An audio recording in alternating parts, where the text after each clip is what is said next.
Dongeng asal mula Danau Toba. Cerita rakyat dari Sumatera Utara. Dengarkan baik-baik ya bapak-bapak, ibu-ibu, teman-teman. Pada suatu hari, hiduplah seorang petani bernama Toba.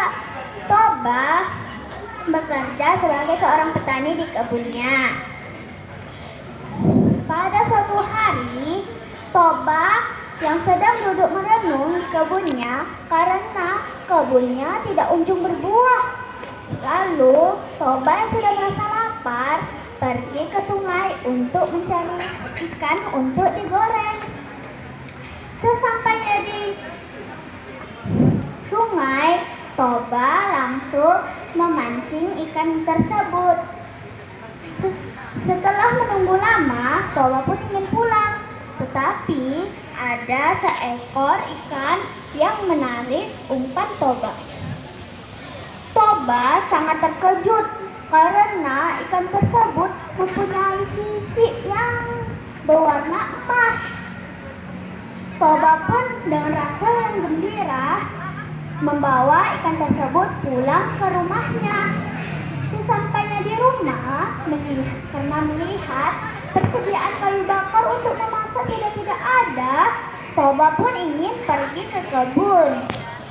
Lalu sebelum pergi ke kebun, Toba meletakkan ikan tersebut di ember yang berisi air.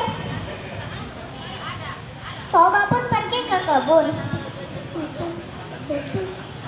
Sepulang dari kebun, Toba yang melihat tumpukan koin emas sangat terkejut karena ikannya sudah berubah. Lalu ada suara dari kamarnya. Toba pun pergi mengecek ke kamarnya. Lalu Toba membuka pintu. Keren. Terlihatlah seorang perempuan yang sangat cantik sedang menyisir rambutnya di depan cermin. Toba yang sangat terkejut berkata, "Siapakah kamu?" tanya Toba. Jawab sang perempuan, Aku adalah ikan mas yang tadi kamu tangkap di sungai. Aku menjadi seperti ini karena kau sudah menemukanku dan meletakkanku di rumahmu." Lalu Toba pun bertanya, "Dari manakah asal gundukan koin emas tersebut?"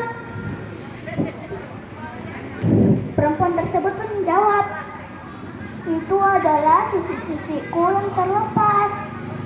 Lalu perempuan itu pun berkata kembali, "Ayo kita ke dapur, akan aku buatkan makanan yang lezat untukmu."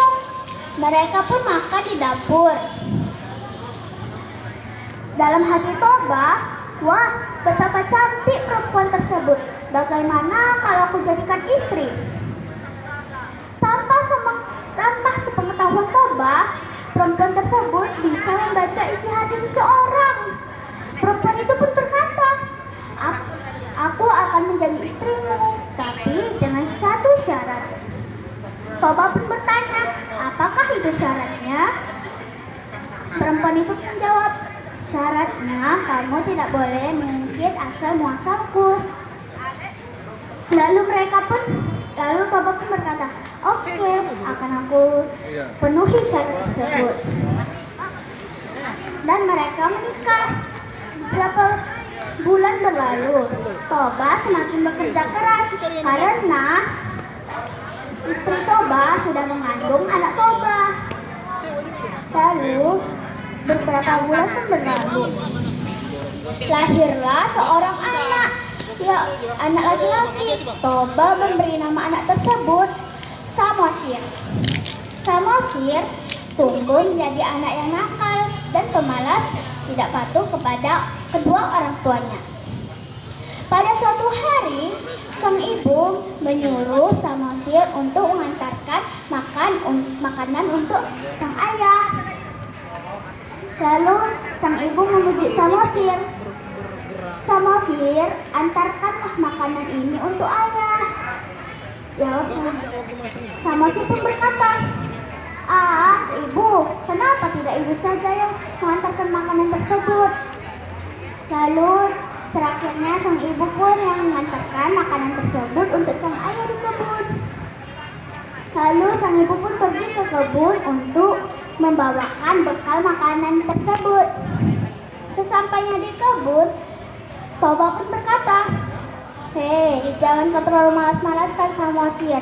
Nanti dia akan tumbuh menjadi anak yang pemalas dan tidak patuh kepada kedua orang tua."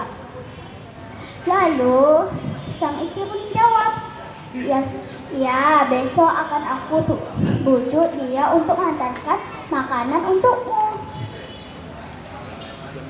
Keesokan harinya, sang ibu membujuk Samosir untuk mengantarkan makanan. Setelah membujuk Samosir yang sangat panjang, lalu Samosir pun tahu, "Ya sudahlah ibu, akan aku antarkan makanan untuk ayah di kebun." Setelah itu, Samosir pun langsung pergi ke kebun. Tapi di pertengahan jalan ada beberapa orang anak yang mengajak Samosir untuk bermain. Mereka pun bermain sebentar. Samosir yang sudah merasa lapar langsung melihat ada makanan yang dititipkan oleh sang ibu untuk sang ayah. Lalu Samosir pun memakan makanan tersebut sedikit. Lalu Samosir pun bergegas pergi ke kebun.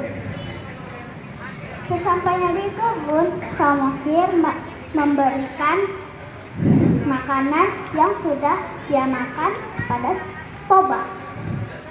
Toba yang terkejut melihat makanannya sudah tidak ada, langsung memarahi Samosir dan memukulnya, sehingga Samosir pun menangis dan mengucapkan, "Dasar kau anak ikan." Samosir yang mendengar tersebut langsung pergi pulang ke rumah untuk mengadu kepada sang ibu. Sang ibu yang mendengar tersebut langsung menyuruh Samosir untuk pergi ke bukit dekat rumahnya.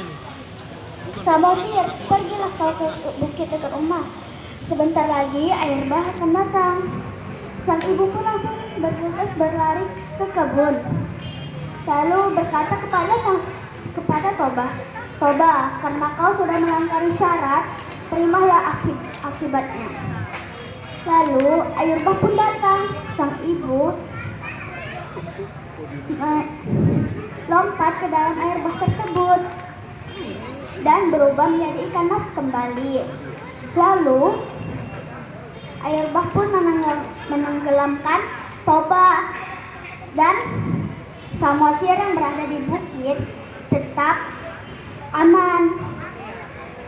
Sekian segitu saja ya teman-teman. Terima kasih.